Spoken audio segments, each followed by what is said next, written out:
When you give yourself the knowledge-based ability to hook up with your inner being and what your inner being knows about every situation, then, and really only then, are you the person in this body, in this time and space, in the way that you intended as you came. Esther, before she came down, she's coming through the back way, and she took a trial run last night, and it's always a little confusing because there's lots of hallways and it's weird back there. An elevator to one floor, and then a little walking, and then to another floor, and so on.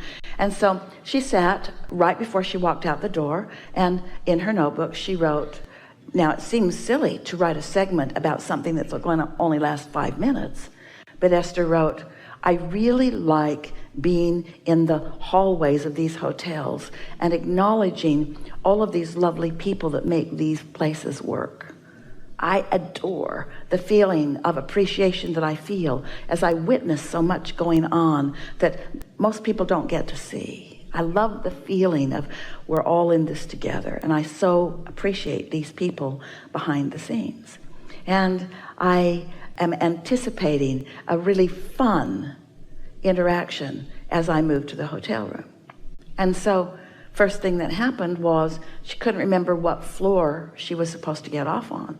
But when she got to the elevator, a nice man said to her, who works behind the scenes, this is the service elevator. And Esther said, I know, they told me I could use it, but I've forgotten where I'm supposed to go. So he got on and showed her.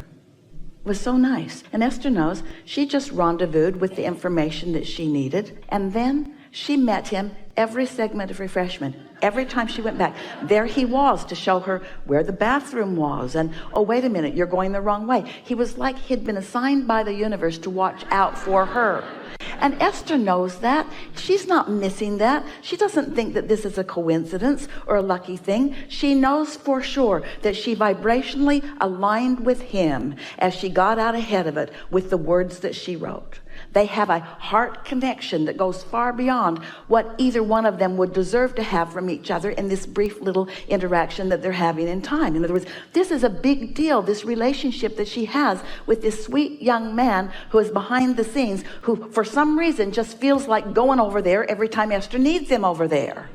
That's co-creation at its best. And there is a whole world of cooperative components all over the place, standing ready and willing and capable of rendezvousing with you, yes, to satisfy your question in the moment, but next to amplify your understanding that things are always working out for you. The fact that you took the time to identify how you want to feel, and not only that you wanted to feel it, but you focused and found the words until you did feel it. You contoured your point of attraction on purpose. And now the world around you is going to show you in manifestation after manifestation exactly what you conjured on your page.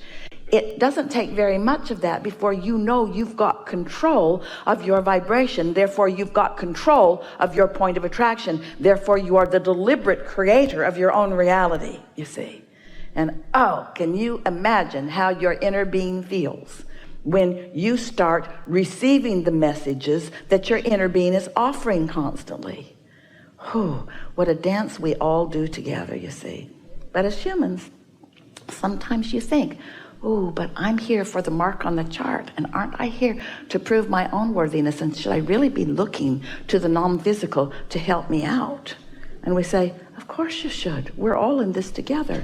You are an extension of that which we are. You are not sent here to prove worthiness or to find your way, to go get lost and then prove your worthiness by finding your way out. Life is supposed to be good for you. It's supposed to feel good for you every step along the way. This segment and this segment and this segment and this segment and this segment. And when you accept that, every segment is supposed to feel good to you, that you're not just doing something so that when you get to work it'll be a little less crappy than it was yesterday. That's not what it's about. It's that this moment matters, and you have the ability to think about whatever it is that you're going to think about in a way that you do feel good now. And as you get hooked on feeling good now, You'll find yourself not even faced with people or with television programs or with things that would knock you off of that. You just don't rendezvous with them. And when you do touch up against them, you can feel right away, just like a hot stove. Ooh, that's something that I can just go someplace else. And before you know it, oh, you are the conscious, aware master of your own experience, where you realize that you just get to sift through all of this and identify what you want. And it comes to you with such ease. And then others who watch you say, how do you do that? And you say, well, it was hard at first, but then I got the hang of it. And they say, what's the hang of it? And you said, first thing I had to accept, my life is supposed to feel good to me. Not just occasionally, not just when I'm on vacation, not just on my 30th wedding anniversary. My life is supposed to feel good to me now. Because my inner being's life feels good now. In fact, my inner being feels so good that's why I feel bad when I go someplace other than where my inner being is. If your inner being were not powerful, only love, you would not know the discomfort of diverging from it. The very pain that you feel is evidence of the love that your inner being is. Does that make sense to you?